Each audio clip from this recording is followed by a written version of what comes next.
Buenas chicos, pues bienvenidos de vuelta a otro episodio del podcast de la vieja escuela. Ha pasado cierto tiempo desde el anterior podcast, cositas del verano y tal.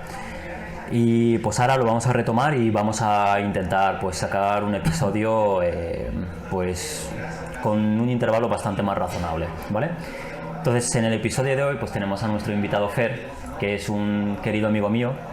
Y bueno, Fer es una persona que la verdad pues combina diferentes aspectos de la vida, como es por ejemplo la psicología, con otro aspecto de la vida que es el arte y la expresividad, entre otras muchas cosas más. Entonces me gustaría profundizar bastante en eso y también me gustaría profundizar en cosas que le han hecho mejorar en la vida y cosas que él está mejorando ahora, que a lo mejor a vosotros pues os pueden dar alguna lección para poder tirar hacia adelante en la vida, ¿no? Pues bueno, Fer, ¿qué tal estás? ¿Bien? Estoy muy bien, Sí. ¿Te gusta el sitio, por cierto? Está bastante chulo. Me gusta mucho, sí. La verdad. Sí. Lo había visto en el podcast de Pello, pero estar aquí... Sí, la verdad es que tiene una estética bastante chula. A mí me gusta mucho la estética, ya ves. Tú eres de Zamora, ¿no? Si no recuerdo mal. De Zamora, sí. ¿Naciste allí? Sí, nací allí. ¿Tus padres son de allí también?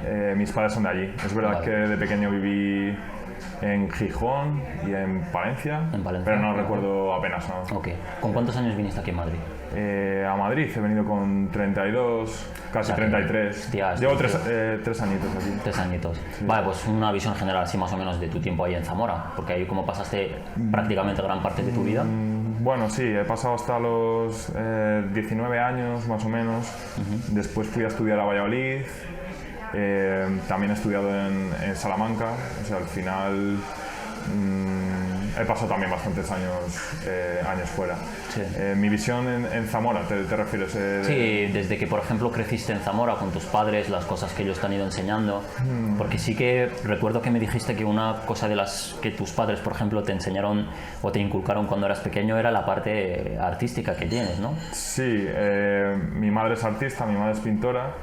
Se ha dedicado toda la vida pues, a dar clases de pintura, pero eso lo hacía, digamos, igual un par de horas al día, de lunes a viernes o algo así. Mi madre es como multifunción. Es un todoterreno. Sí, totalmente. Sí. Es, digamos, lo típico que se dice como muy manitas, ¿no? Vale. O sea, es pintora, pero también es escultora, también restaura obras de arte. También sabe cosas de albañilería. Entonces, por ejemplo, una casa que tienen en un pueblo cerquita de Zamora, pues en gran parte la hizo ella con ayuda de albañiles. Ella siempre, desde pequeño, como me ayudó en eso, en el tema de sacar la expresividad artística que digamos que tengo innata, ¿no? Porque sí. Mi padre también viene del mundo del arte, es verdad que no lo ha, digamos, trabajado tanto en el plano artístico porque se ha dedicado más a la enseñanza, pero bueno, que eso está ahí, está en mis genes y desde pequeño me ayudaron con eso. ¿Y cómo lo fuiste desarrollando con los años?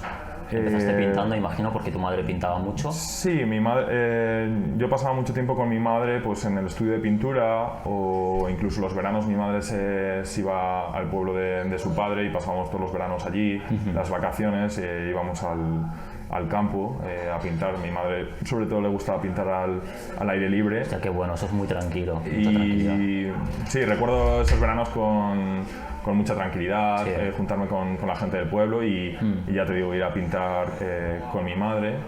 En el estudio de pintura en Zamora también pasaba mucho tiempo con ella y simplemente igual me proveía de los materiales y no sé, me daba algunas indicaciones. La verdad es que no me acuerdo muy bien, pero lo que recuerdo, la sensación que tengo es que siempre tenía materiales artísticos a disposición, sí. Y algún consejo útil y bueno, una provisión buena. Vale.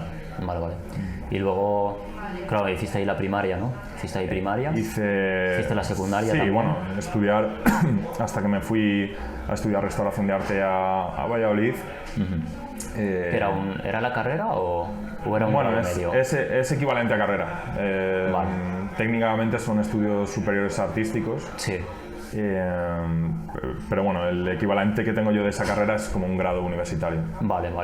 No se llama grado universitario porque no se da en una universidad, pero a todos los efectos tiene la misma validez. Claro que tiene el mismo peso académicamente porque al fin y al cabo estás aprendiendo una disciplina. Sí, para una oposición tendría el mismo peso que, por ejemplo, que un grado universitario. ¿Dirías que esa parte, a ver, imagino que sí, que te habrá marcado mucho, ¿no? Y te habrá dado las lecciones de vida que luego te han transformado en la persona que eres? La parte artística. La parte artística, imagino, ¿crees que te ha moldeado de cierta forma el haber desarrollado esa parte artística en tu vida desde una edad tan temprana? No sé hasta qué punto, porque el tema es que yo dejé digamos, esa parte artística abandonada a medio camino, por decirlo de alguna manera. ¿Con cuántos años más o menos dirías que hiciste la transición desde esa etapa a una etapa nueva de tu vida? A los 15 años abandoné más o menos todo lo relacionado con lo artístico. Vale. Y en esa transición fuiste del arte a ninguna parte. A ninguna parte. Prácticamente. ¿Qué era lo que ocupaba más o menos tu día, tus objetivos?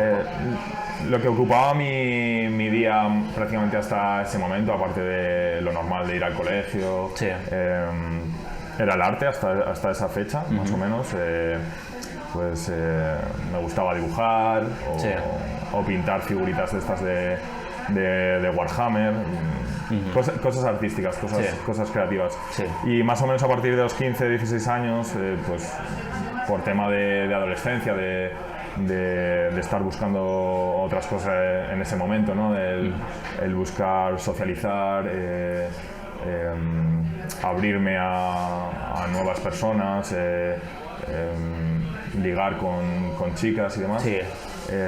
No sentirme tampoco como un bicho raro, Te entiendo, como me había sentido quizás hasta ese momento, o friki, ¿no? Lo que la gente llama friki, pues digamos que oculté todo eso. Vale. Encerré, pero además no es metafóricamente, cogí todas las cosas de mi habitación, todos los cómics, todo Era lo como que por tu persona estabas intentando desligarte de esa parte de tu vida porque te estaba causando daño. Totalmente. Emocional y sí, psicológico. El daño que yo había sufrido, digamos, por sentirme rechazado o excluido por ser un friki, ¿no? Sí.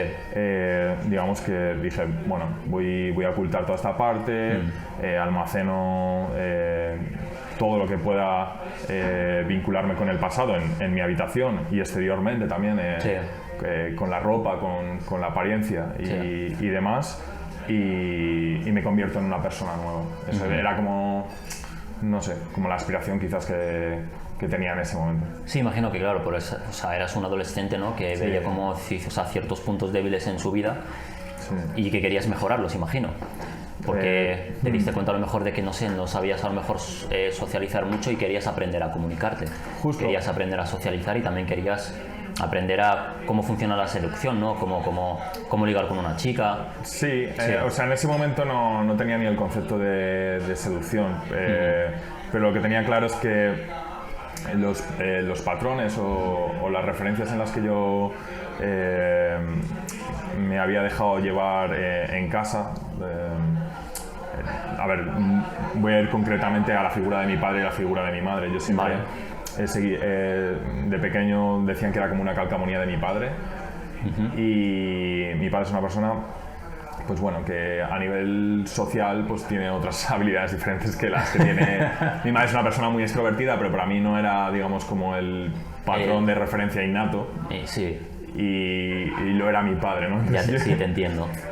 Tu padre era más introvertido. Y después en temperamento, o sea, en lo que es, digamos, también como más innato, me parezco más a mi padre. Entonces, tanto, digamos, naturalmente, mi biología como la referencia conductual era más... por parte de tu padre.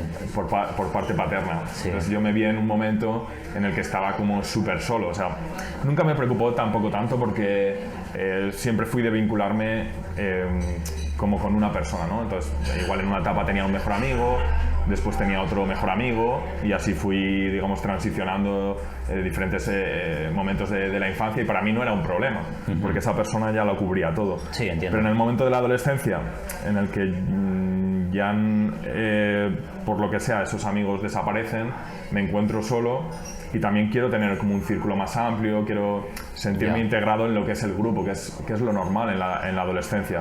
¿Qué razón Se psicológica? busca más como el ser gregario, ¿no? El tener una pandilla, Sí. ligar, todo eso.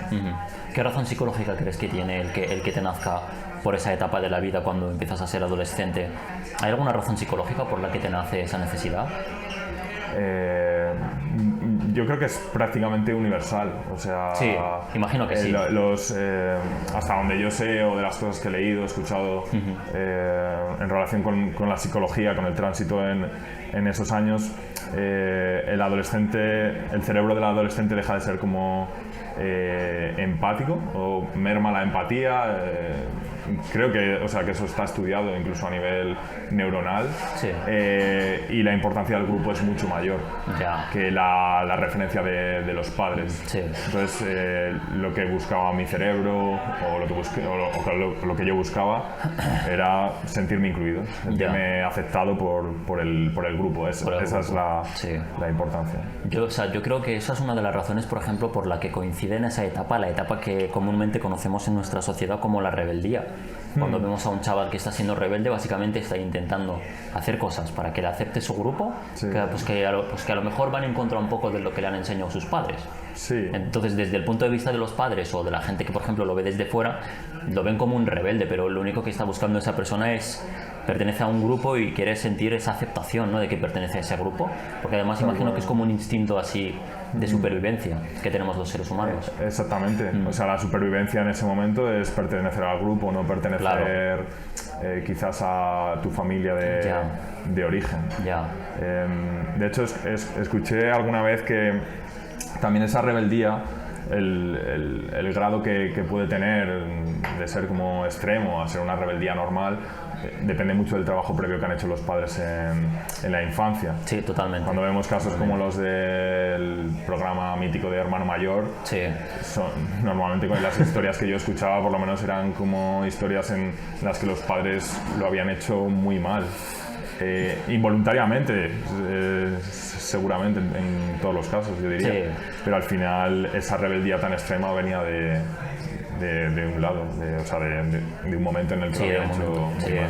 Yo en ese aspecto, por ejemplo, sí que soy un poco extremista, un poco radical, y sí que pienso que muchas veces nunca hay una forma de educación involuntaria. Yo creo que al fin y al cabo todo es voluntario, porque tú puedes pensar que es involuntario, pero a eso que le estás llamando voluntario es simplemente tus hábitos que tú ya llevas acarreando toda tu vida, y ahora cuando has tenido hijos, ¿qué estás haciendo tú? Claro, los niños cuando se van educando y van creciendo, les importa muy poco lo que les vas diciendo, pero les importa mucho lo que te ven hacer.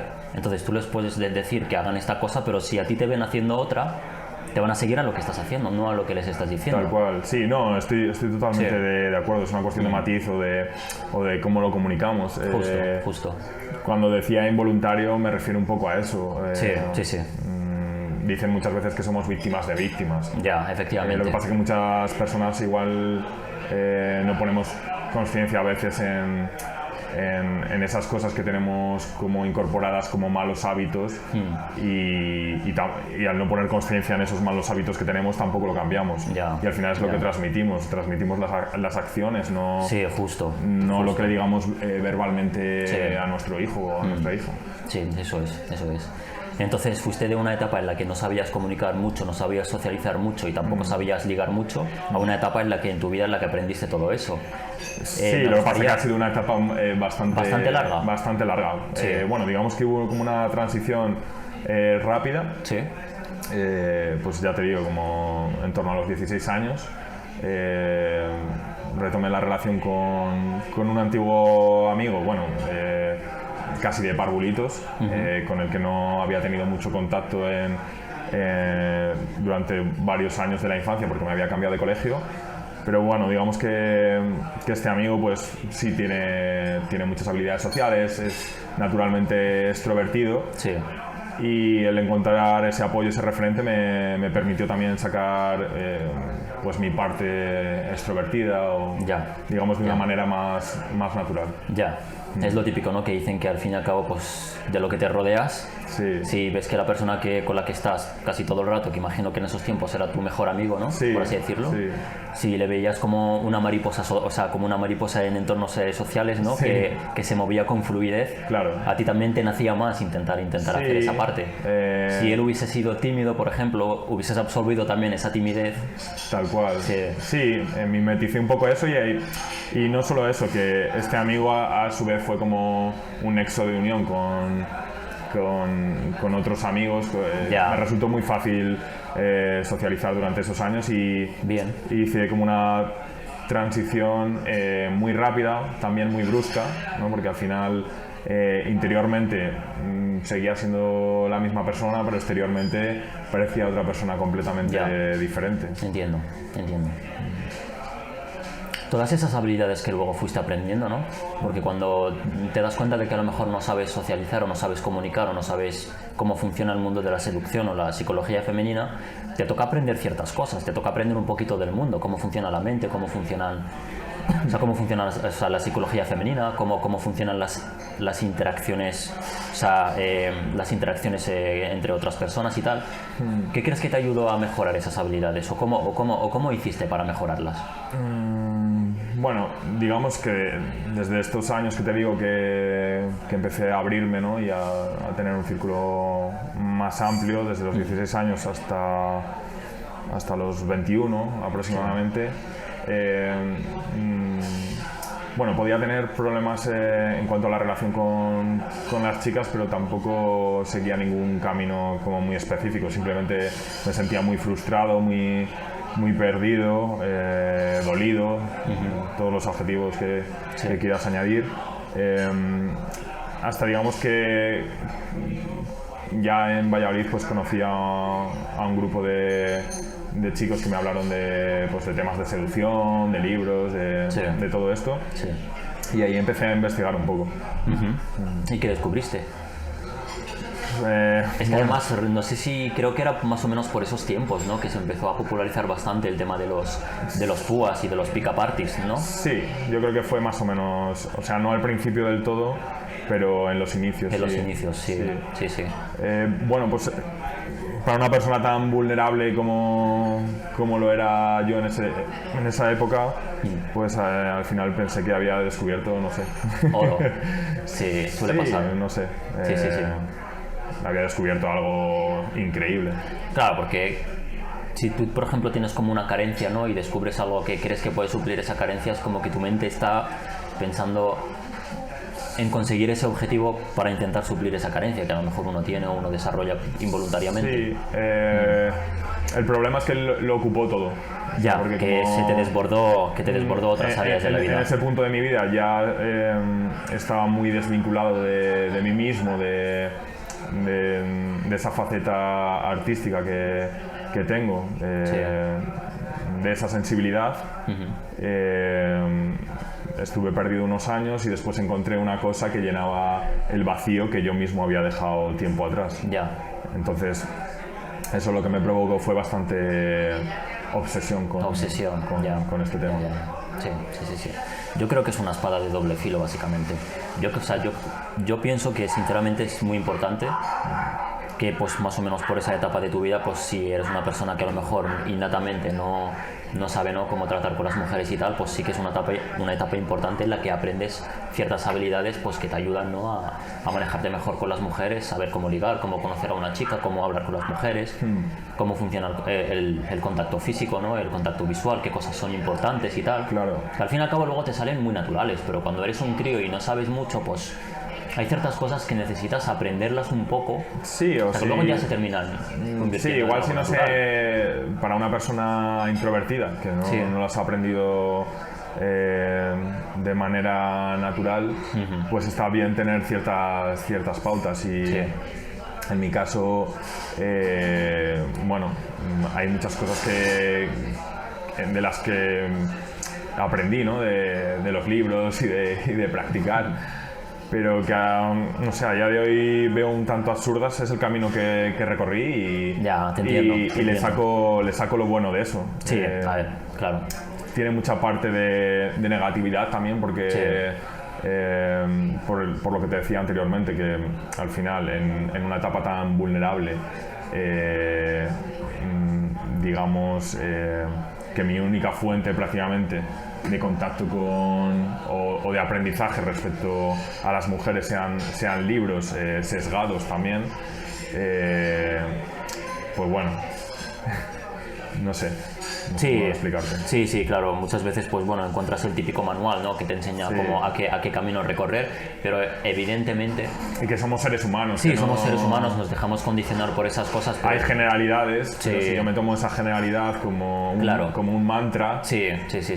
estoy bastante perdido. Efectivamente, yo creo que en ese aspecto sí que es importante tener en cuenta que la experiencia y poner las cosas a prueba es muy importante, ¿sabes? Yo creo que si ese tipo de narrativa, por ejemplo, te empuja a ser un poco más extrovertido, un poco más atrevido, un poco más echado para adelante, eso es bastante positivo, pero no tomártelo todo como si fuese una Biblia que te está diciendo Tal la cual, absoluta mira, verdad. y encima has dicho una palabra que para mí es clave, porque para mí no me salía antes la palabra, pero para mí en esa época era como una Biblia, Ya, sea, ya. Condicionaba mucho tu comportamiento y tu vida. tal cual. Tal cual. Vale.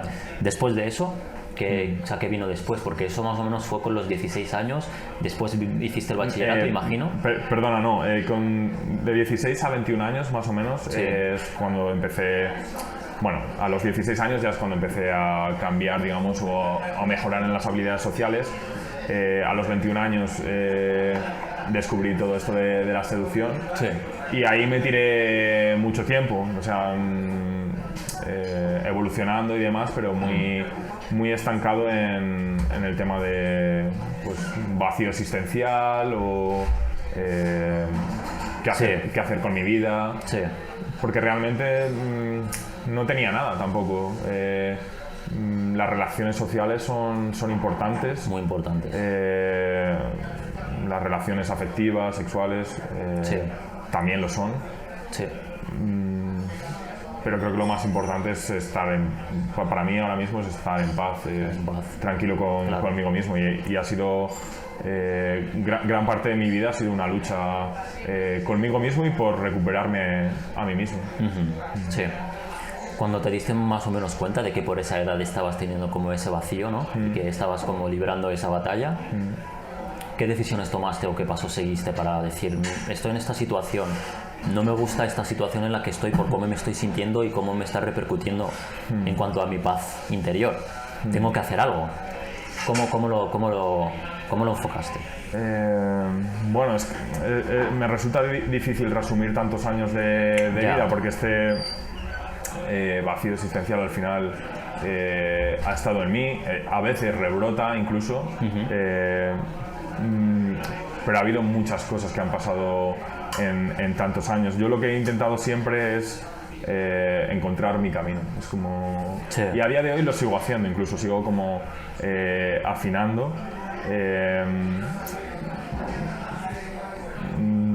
Me quedo en blanco. O sea, más o menos has empezado a caminar ya tu camino. Sí, o Lo sea, que ahora siempre mismo en tu vida- he estado caminando Sí. o deshaciendo un poco O deshaciendo el el camino que había hecho previamente, en el que me había perdido totalmente. Pero la diferencia, imagino que hay entre el camino que estás recorriendo ahora Sí. y el camino que recorriste antes cuando tampoco tenías mucha idea de cómo funcionaba la vida, Sí. era que antes no sabías qué camino recorrer y te perdías constantemente y ahora sabes qué camino recorrer y cuando ves que te estás perdiendo, afinas para volver a ese camino porque ya sabes más o menos cuál es el camino y solo necesitas recorrerlo, a la que te desvías, rectificar y seguir con el camino, ¿no?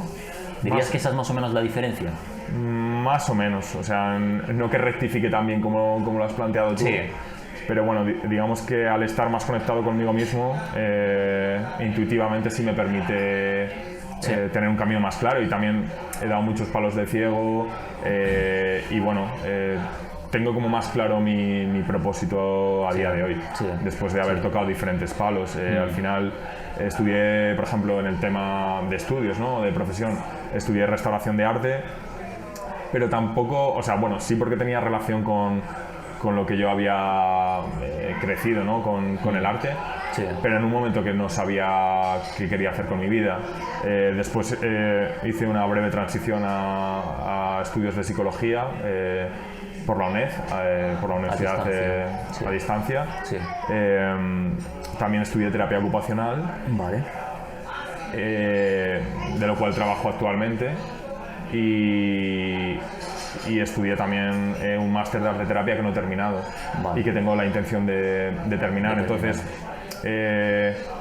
estoy más en sincronía con lo que es, no sé si mi carácter, mi personalidad, con la parte empática, ¿no? de querer ayudar a los demás de alguna forma, y la parte creativa y artística, y es mi foco y mi intención van en ese camino. Vale. Van en esa dirección, y además aúna un poco las dos cosas, los dos aspectos importantes que he vivido en mi vida, ¿no? Como lo que es lo innato, lo artístico, con lo que forma parte de mi experiencia y de mi tránsito en la vida, que al final es darme muchos golpes, sentirme muy perdido, sentirme solo, sentirme raro. Creo que la arte terapia o algo parecido, que es hacia lo que voy, conjuga muy bien, no sé si se dice así, pero bueno, Sí. que va muy bien conmigo. Sí, vale, bastante bien. Muy interesante lo que mencionas de la terapia mediante el arte, ¿no?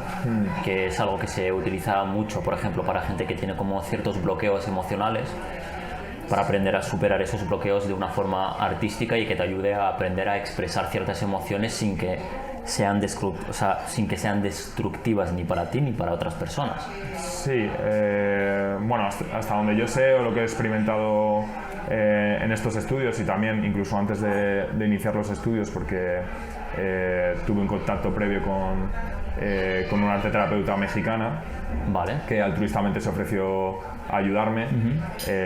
Bueno, a ella no le gustaba como llamarse arte terapeuta, porque en realidad no tenía una formación específica, pero Sí.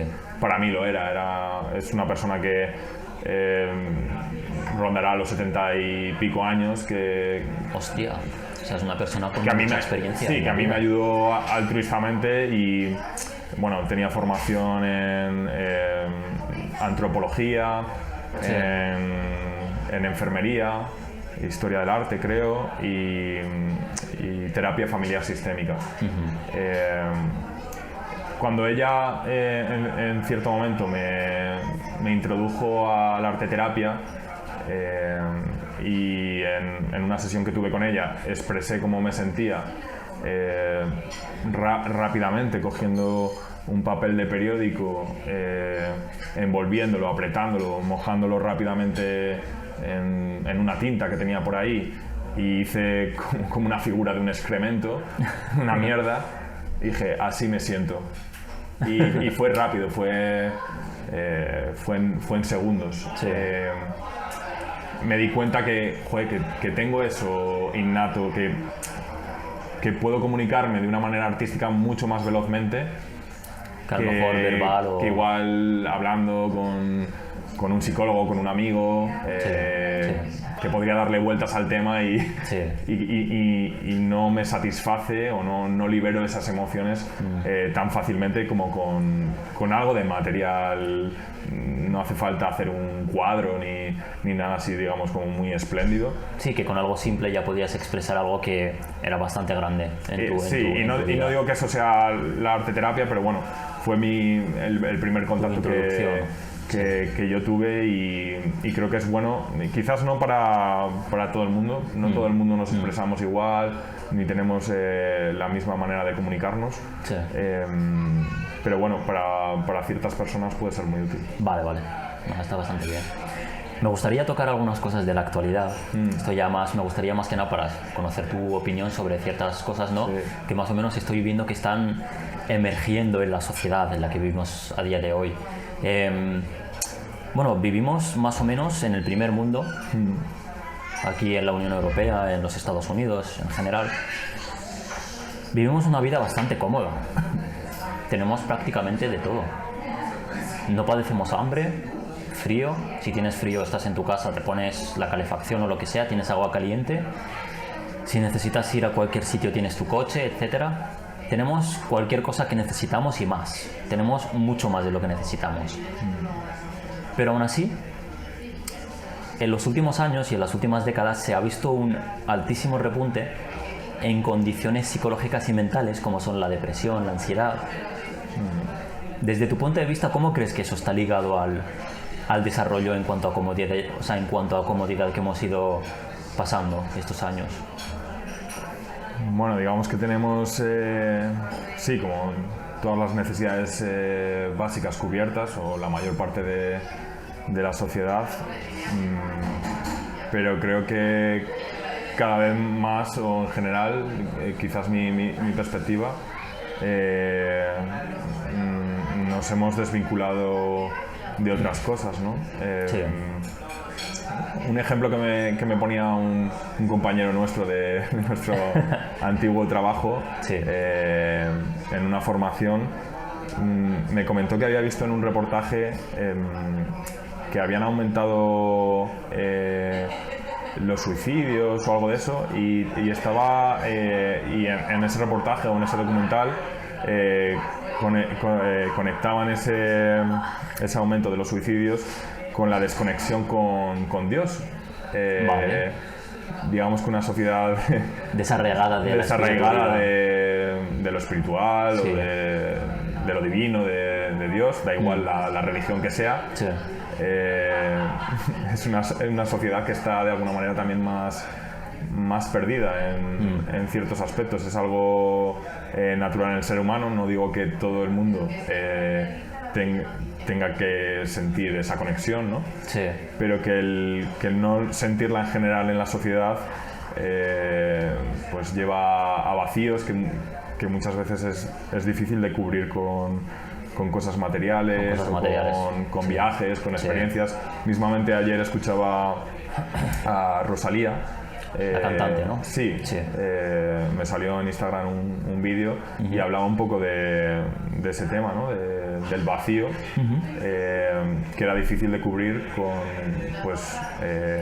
con desarrollo personal, con viajes fantásticos, con mejora de calidad de vida, y que aún así ese vacío estaba ahí, y que hasta donde yo entendí, hablaban en catalán, pero creo que estaba subtitulado. Con subtítulos.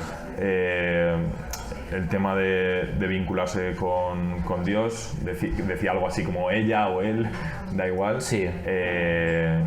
No sé si le ayudaba, o lo entendí algo por ahí, con lo que estoy bastante de acuerdo. Sí.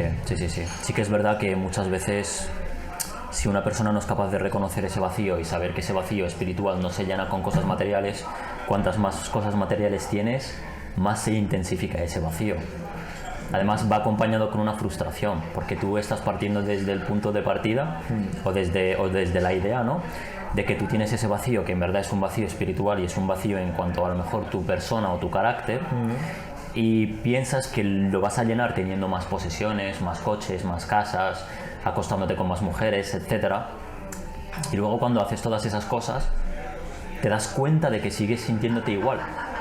Sí, o peor. O incluso peor. O peor. A ver, no Y puedo luego te hablar frustras aún más. no puedo hablar desde el aspecto material, porque no he sido rico, ni tampoco es como mi intención, Sí, ¿vale? sí. No va conmigo. Pero sí desde el aspecto de acostarme con más mujeres, o Sí. tener más relaciones, y al final es eso, es un vacío. Es un vacío. Sí.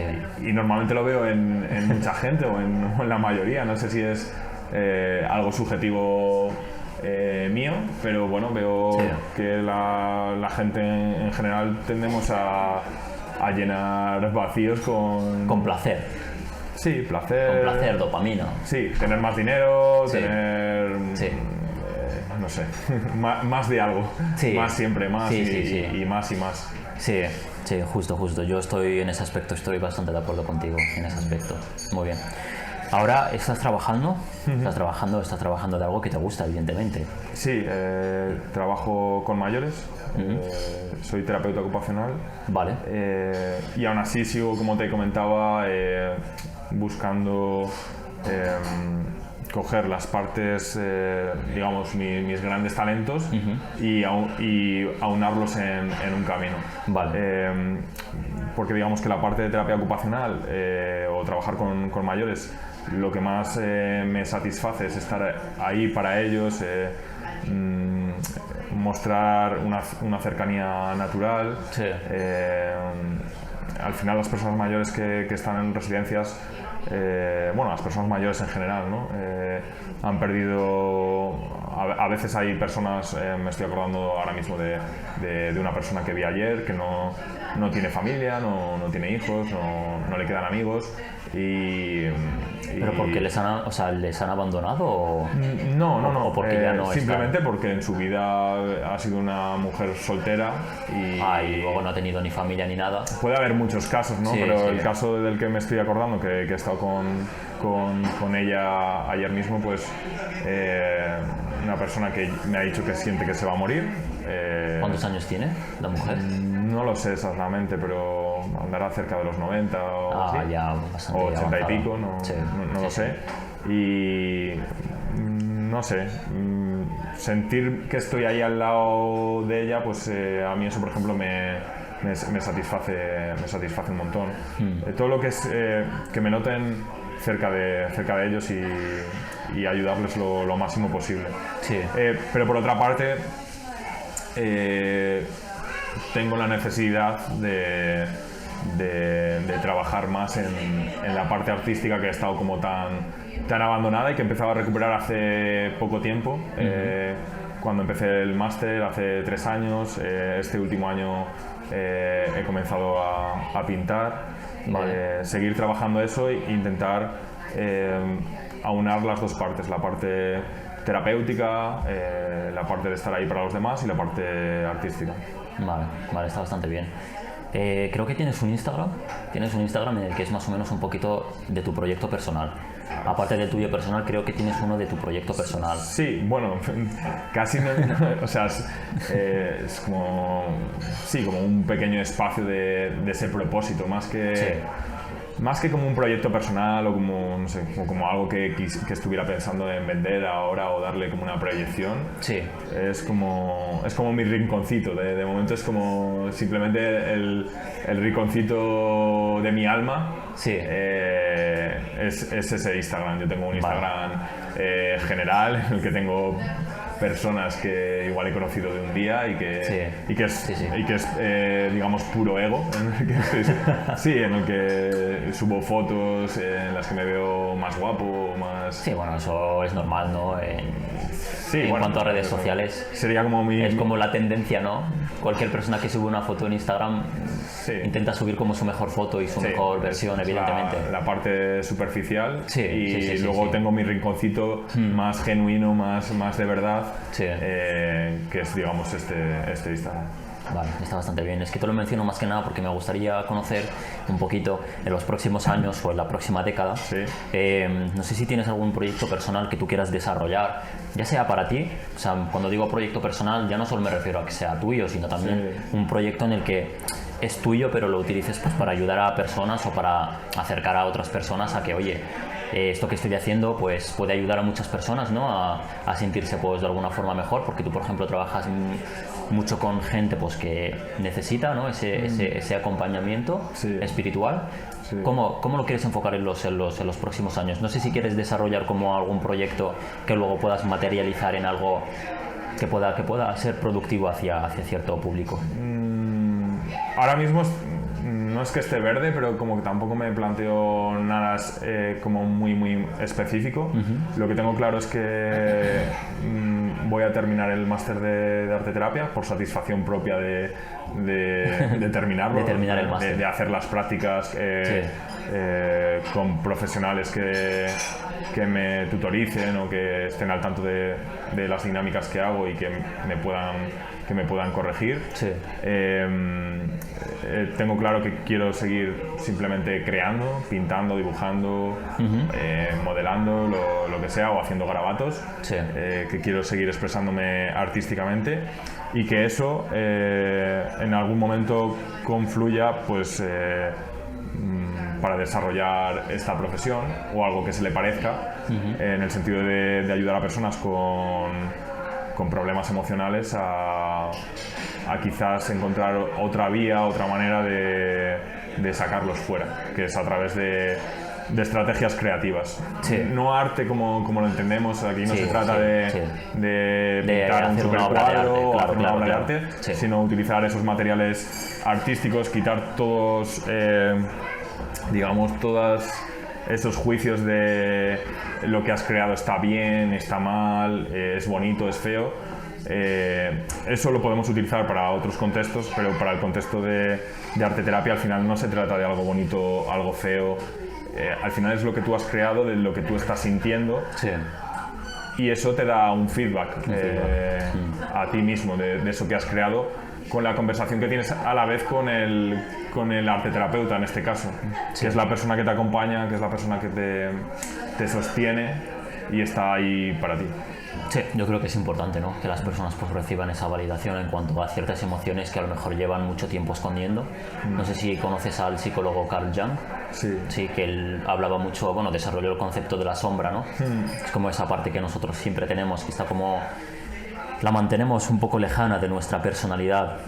Sí. Y que eso si no lo terminas fusionando luego con tu personalidad, te termina como absorbiendo bastante en tu vida, termina como rigiendo tu comportamiento. Eso es, y todas las personalidades tienen sombra al final. Sí, sí, Mira, antes de la entrevista estaba escuchando Estás leyendo. Estaba leyendo un libro, Sí. que a su vez he descubierto a través de un podcast. Sí. Se llama Geniotipo. El autor es Tony Strach o Tony Strach, no sé cómo se pronuncia, y bueno, tiene como una idea bastante innovadora. Habla de diferentes tipos de genios, ¿no? Que todos tenemos un genio dentro. Vale.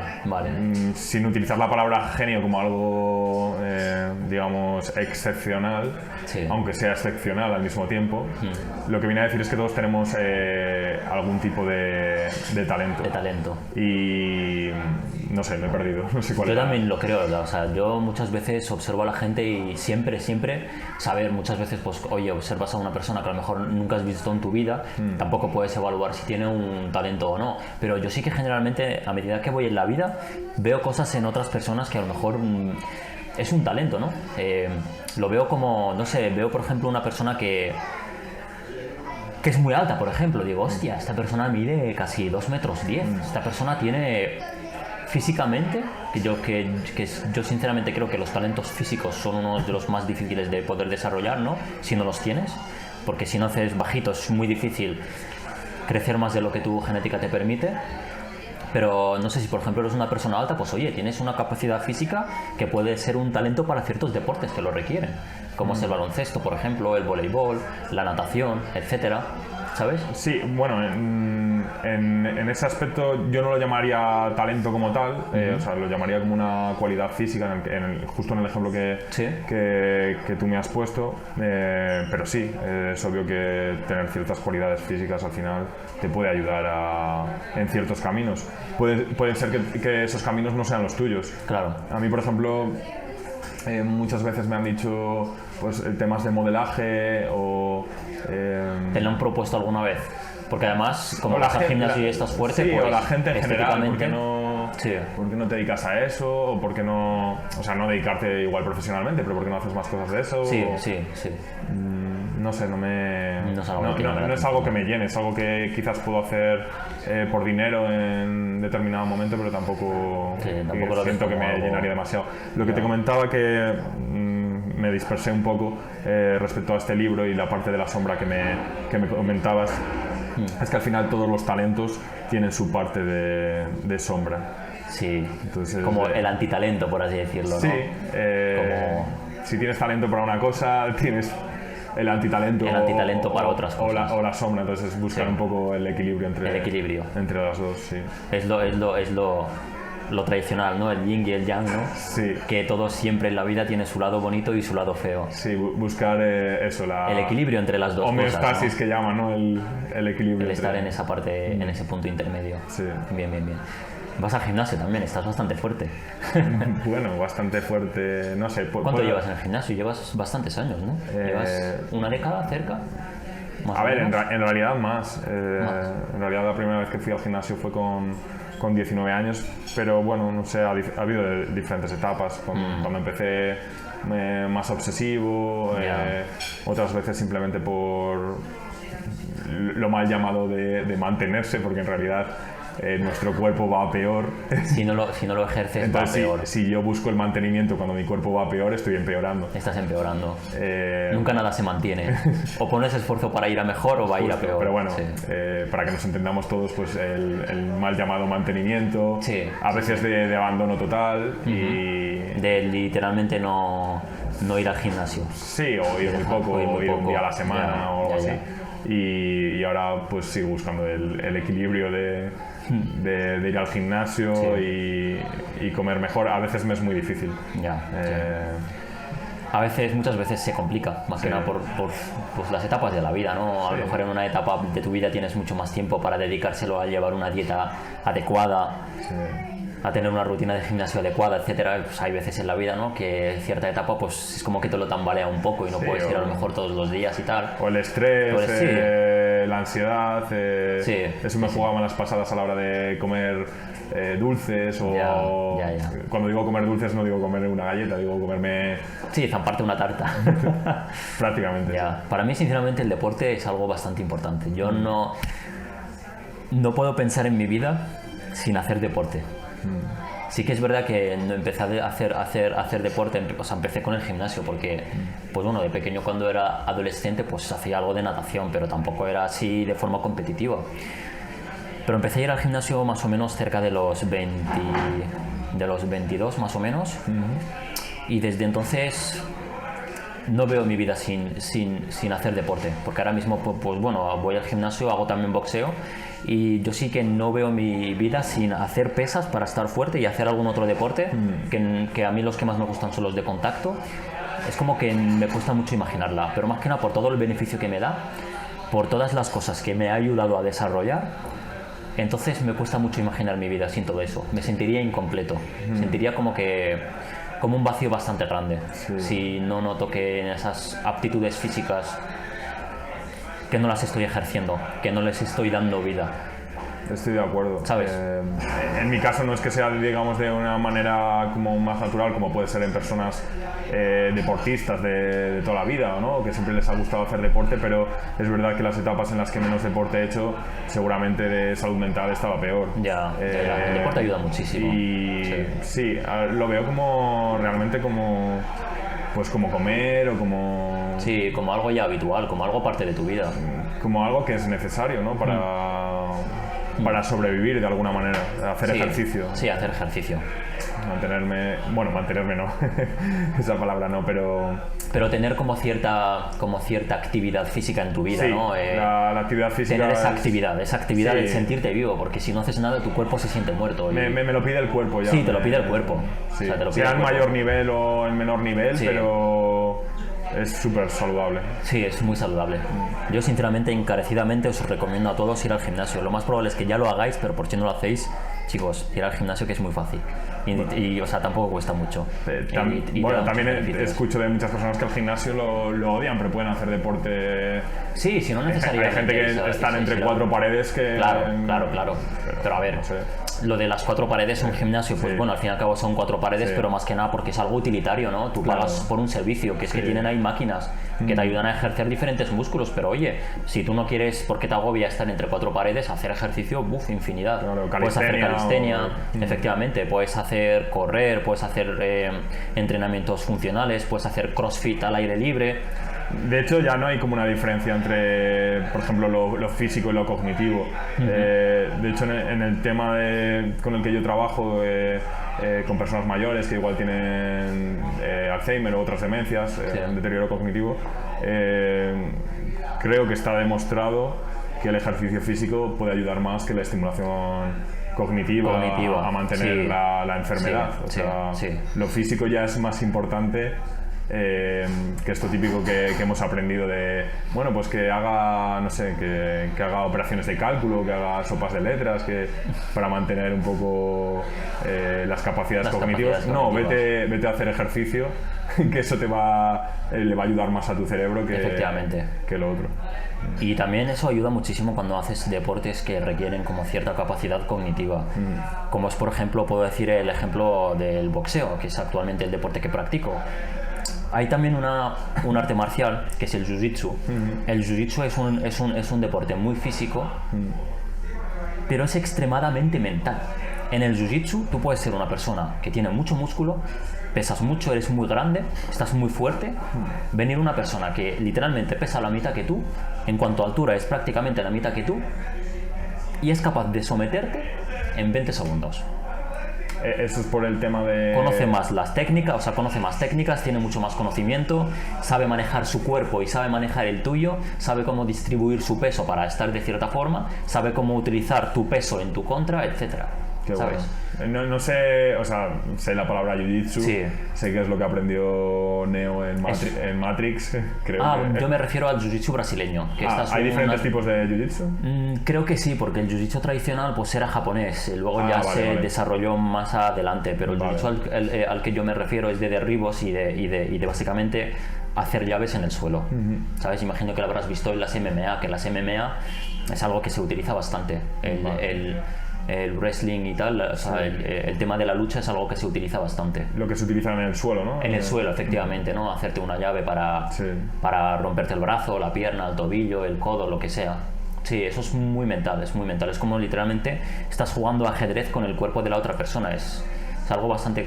es muy cognitivo. Qué bueno escucharlo y no sufrirlo. Y no sufrirlo, ya. A ver, es muy interesante. Yo sinceramente creo que los deportes de contacto muchas veces pues tienen la mala fama, ¿no? De que son pues algo bastante destructivo y para nada. La mala fama la crean también a veces... Los malos hábitos de ciertas personas que practican esos deportes. Justo. En el boxeo pasa mucho, por ejemplo, con ciertas personas que cuando, por ejemplo, llevan mucho tiempo entrenando y hacen sparring, no se cuidan, intentan en el sparring ir a muerte, a lo mejor ni siquiera se ponen casco y claro, luego pues después de unos cuantos años de recibir muchos golpes en la cabeza, terminas agilipollado. Claro, no es la condición normal en el boxeo, ¿entiendes? Sí.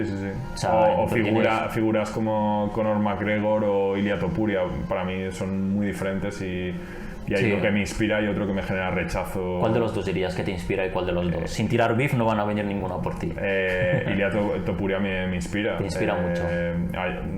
No porque a mí me gusten las artes marciales mixtas ni nada de eso. Practiqué taekwondo cuando era más pequeño. Pero nunca he competido. Pero Ilia Topuria mismamente, o sea, casi siempre que le escucho cuando le escucho en el terreno, yo diría como más natural. Cuando le escucho en el terreno gallito, pues ese es un papel, es el espectáculo que tienen que hacer para vender y demás. Pero mismamente he visto un vídeo ayer que se emocionaba hablando de cómo había sufrido bullying de pequeño. Creo que era una charla que dio en un pabellón. Puede ser, porque el fondo era como la Comunidad de Madrid. Sí, vi algo también similar. No lo llegué a escuchar, pero... dije, joder, que tío con qué agallas, ¿no? Porque en ese momento de alguna manera se estaba derrumbando, le estaba temblando la voz o se sentía mal, vulnerable. Sí, estaba en ese estado emocional en el que estaba como sacando a luz, ¿no?, ciertas heridas que tenía del pasado. Pero eso es la fortaleza que tiene este tío, que es increíble. O sea, tiene una fortaleza que la manifiesta en el deporte con todos los hábitos y lo estricto que... Y la disciplina y la constancia que tiene. La disciplina que tiene, pero en ese momento en el que está recordando, no sé, pues un momento malo de su vida, lo expone en público y no hay problema, no está tapando nada con su ego. Con su ego, efectivamente. Yo sí que pienso que los mejores guerreros en la vida son las personas que más cicatrices tienen. Porque han tenido bastante mierda en la vida, se han dado muchas hostias y han aprendido de ello, se han cogido a ellos mismos y han tirado hacia adelante, han luchado, ¿no?, para conseguir. Y muchas veces, pues bueno, te pasa algo negativo en la vida, algo malo. Pero yo creo que la vida trata de coger todo eso malo que te pasa y convertirlo en algo bueno. Porque siempre de todo lo malo puedes sacar algo bueno. Tal cual. Y a todos nos pasan cosas malas, Efectivamente. en mayor o menor medida, pero Sí, todo el mundo tiene cosas malas. Eso es.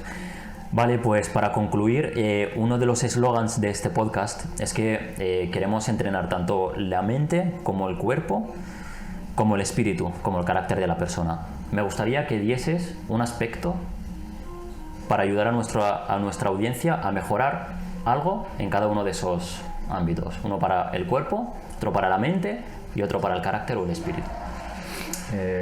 Para el cuerpo... Empezamos por el cuerpo, que es más sencillo.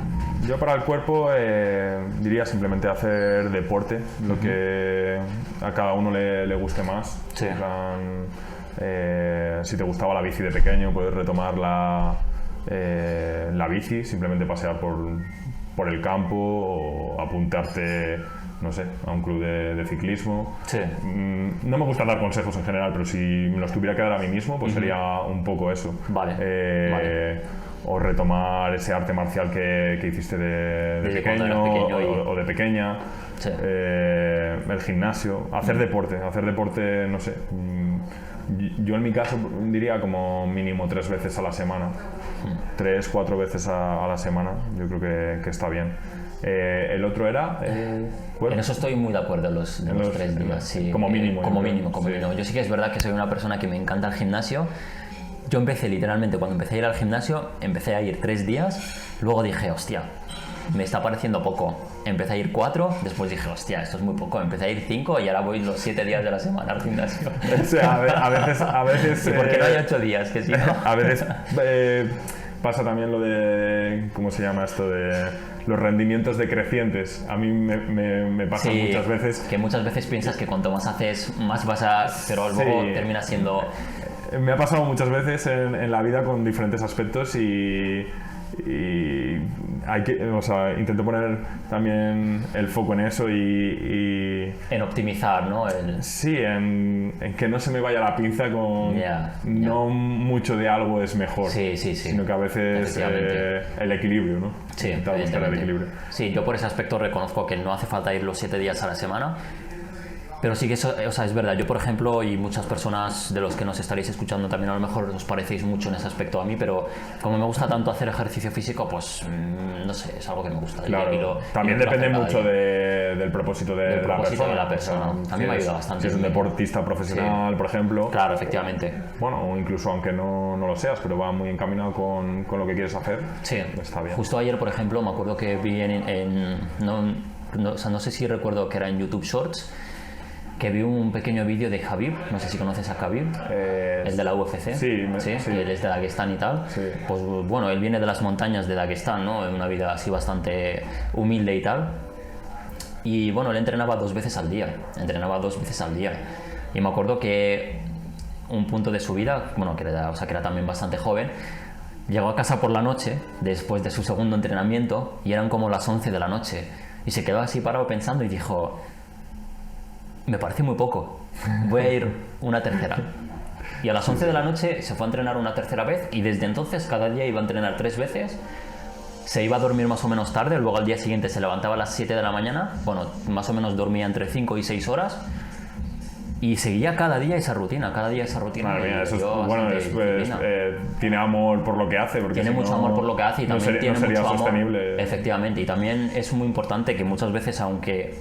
O sea, yo sí que soy de las personas que cree que, pues, que lo que hagas, pues que quieras hacerlo, ¿no? Que tengas como ese amor por esa cosa que estás haciendo.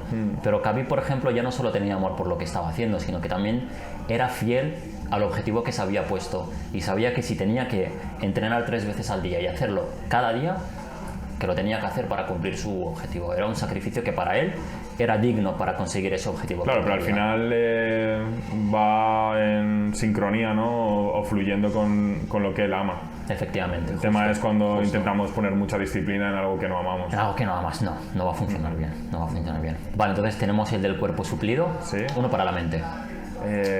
Puedes también enfocarlo con respecto a ciertos problemas que veas que estamos experimentando en la sociedad o en la juventud de hoy en día, porque este podcast sí que es verdad pues que está enfocado a todo el público, pero sí me gustaría que estuviese más enfocado a gente pues con aspiraciones de juventud a tener algo bastante sólido, ¿no?, a futuro, y construirse a futuro y desarrollarse. ¿Lo que crees que pueda ayudar a...? Respecto a la mente, bueno, a mí me han aconsejado muchas veces, por ejemplo, el tema del mindfulness, pero de momento no lo he trabajado o no me da, ¿sabes? No me apetece, me da como mucha... ¿Sabes lo que es el mindfulness? Sí, pero ¿lo estás diciendo en el sentido de la meditación? La meditación. Sí, bueno, es una adaptación yo creo, de meditación es una meditación a Occidente. activa, ¿no? Sí. El tema de la meditación, sé que es muy bueno para la salud mental y demás, o que lo recomiendan muchos expertos.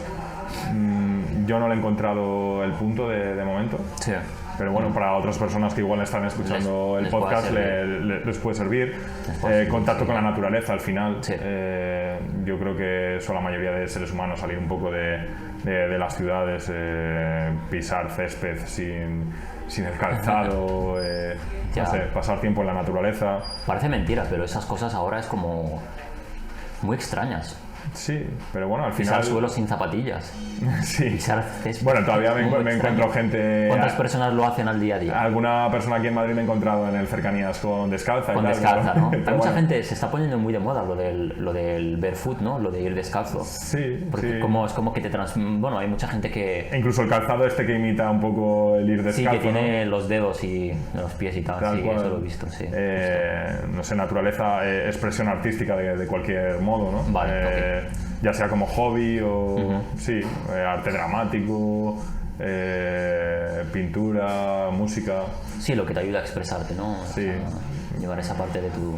Bueno, o si no es artístico, al final es poner tiempo de tu vida en tu pasión, si no lo estás poniendo. Si no estás dedicando tiempo de tu vida a lo que verdaderamente quieres cumplir. Algo que te llena de verdad, y simplemente trabajas por dinero y... Por el día a día. Por el día a día, y te metes en la monotonía, pues eso... Lo que se conoce como el rat race. ¿El? El rat race, la carrera de ratas. La carrera sí, de te metes ratas. en esa carrera de ratas, sí. Y luego siempre te sientes sin tiempo, porque sientes que tu vida no avanza porque no le estás poniendo el tiempo a lo que verdaderamente importa y se lo estás dedicando. Sacar un mínimo y de ahí ir progresando e intentar cada vez tener más tiempo para eso Eso es justo. Que te gusta, sin que se convierta tampoco en una obligación y en algo que después vuelva contra ti. Claro, efectivamente. Y no sé, alguna cosilla más de... Ahora mismo no me viene. Vale, pues ya tenemos cuerpo. Bueno, tenemos la parte espiritual, sí que vale, tenemos mente. Ahora me gustaría algo que puedas decir sobre cómo conseguir desarrollar un carácter fuerte y un espíritu fuerte. Porque yo sinceramente pienso que la tranquilidad viene de la fuerza. A lo mejor no sé cuántas personas estaréis de acuerdo, yo por lo menos pienso así. Pero, ¿qué consejo podrías dar, por ejemplo, a una persona para fortalecer su carácter y su espíritu? Fortalecer el carácter y el espíritu. Estar conectado con uno mismo, una misma. Yo creo que eso es lo que más fortaleza va a dar, de verdad. Con hábitos y todo lo que tú quieras, pero el seguir el camino que tenga la persona y no el camino que... No sé, que esto lo he escuchado muchas veces, es como muy típico, ¿no? Pero el camino que te da la sociedad o tus padres o... Sí. Eso es el intentar buscar un camino así que sea más adecuado, que se alinee más, ¿no?, con tu... Sí. No tener como ese enfrentamiento interno con lo que te dicen que hagas y con lo que de verdad quieres hacer. Es complicado. Es muy complicado, y es trayendo un poco el tema que hablaba antes de la sombra, ¿no?, de cada talento. Es complicado porque al final todos tenemos que vivir, y bueno, hay gente que igual tiene una historia de vida o una línea como muy recta, ¿no? Que tiene su talento como lo tenemos todos, que lo ha desarrollado muy pronto y que tampoco se ha desviado mucho del camino a lo largo de su vida, pero hay otras personas que igual necesitan reconectar con ellas mismas porque se han dejado llevar por la vida y están haciendo trabajos que no les gustan y están insatisfechas. Están muy insatisfechos con Entonces, su vida. buscar un poco, volver a aquello. Hace un tiempo, cuando trabajaba en la Cuando captación, trabajamos, sí.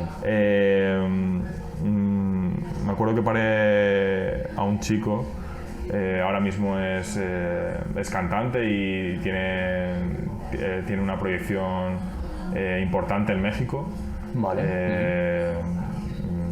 De hecho, ha ganado algún festival y demás. Bueno, que es un cantante importante. Y hablando con él bastante rato, le veía como mucha congruencia en todo lo que me decía. Y una pregunta que se me quedó en la mente y que de vez en cuando me viene es: ¿qué te gustaba hacer de pequeño? Ya. Él, por ejemplo, me dijo que que siempre había sido como, no sé, no utilizó literalmente una vieja amargada o algo así, pero dijo algo así como que él era una vieja amargada. Y lo que canta, su música, suena un poco quizás así. Sí.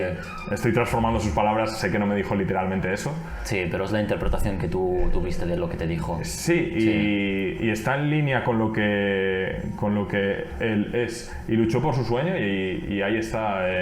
Me comentó que uno de los primeros trabajos o un trabajo que tuvo en Madrid fue en el McDonald's de Gran Vía. Después se fue a vivir a Londres, cantaba en la calle. Sí. Cada día después del trabajo, el 10% de lo que había ganado lo compartía con otras personas que vivían en la calle. Lo donaba, sí. Y no sé, una inspiración. Una inspiración, sí. Esas personas, cuando te las encuentras, te dan bastante... O sea, que te enseñan bastante. Encima, no sé... Sí, está bastante bien.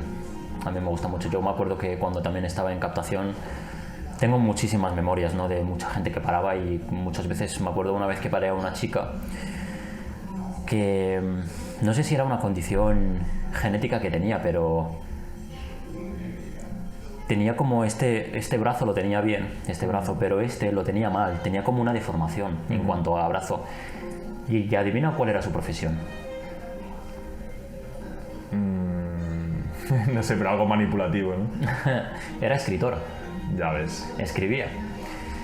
Y me dijo su nombre en plan tal. Luego me enseñó así unos cuantos libros que ella había escrito, y la verdad es que escribía bastante bien y tenía como cierta aspiración literaria por ser una persona que, oye, a lo mejor tiene esto tal, y también me enseñó las charlas que daba a cierto público y tal, y no sé, la gente así que tiene tantos handicaps y que luego hacen cosas así interesantes, te inspiran bastante, te inspiran mucho, porque yo creo que muchas veces vas por la calle, ¿no?, y ves a una persona que está en silla de ruedas, o no tiene un brazo, no tiene una pierna, y te quedas así mirándola y dices: hostia, tío, lo tengo todo. Tengo todo para conseguir lo que quiero. Es que, ¿de qué me estoy quejando? Es que no tengo derecho a quejarme de que hoy he tenido un mal día, o que hoy me ha ido mal, o que hoy... Bueno, eso puede ser también muy duro. Tienes derecho a quejarte. Yo creo que sí que tenemos derecho a quejarnos. El tema es cuánto tiempo te quedas en la queja. Ya, sí. Pero si no te quejas también es un problema. Sí, yo he tenido muchos problemas emocionales a raíz de no expresarlos. Claro, evidentemente. Entonces, expresa, quéjate, desahógate. Sí. Y luego continúa. Yo me refiero a quejarse con uno mismo. O sea, si por ejemplo una persona te está tratando mal, evidentemente no toleres la falta de respeto. Imponte, ya está, dile: oye, no me tratas así, no sé qué. Esas cosas, evidentemente.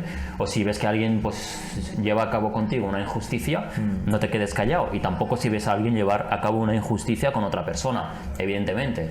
Pero sí que está muy normalizado en nuestra sociedad de hoy en día quejarse por cosas mundanas, como: hostia, tú, me cago en la puta, está lloviendo, hostia, tú, me cago en la puta, no tengo dinero para comprarme esto, que en verdad es un capricho más que otra cosa, o quejarte de cosas que en verdad pues que da igual, que no, o este no me ha hecho caso, o esta venta no me ha ido bien.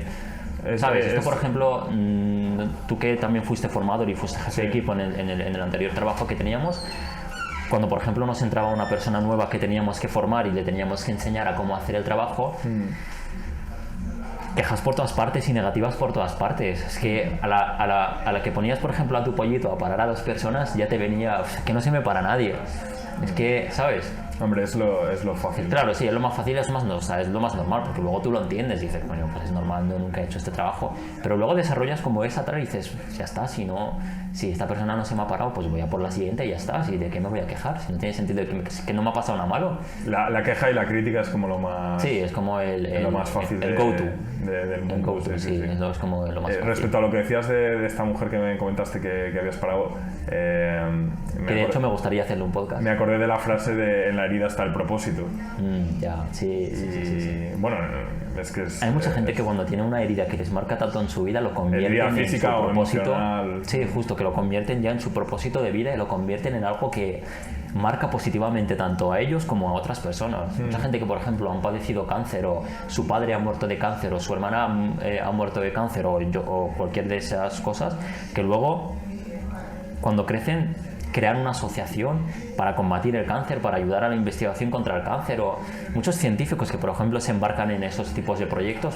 Es que mi madre murió de cáncer y desde entonces me dije que iba a investigar a cómo encontrarle una cura a este tipo de enfermedad, o cualquier cosa de esas. Nuestra forma de trascender, ¿no? Al final el ser humano busca trascender, a veces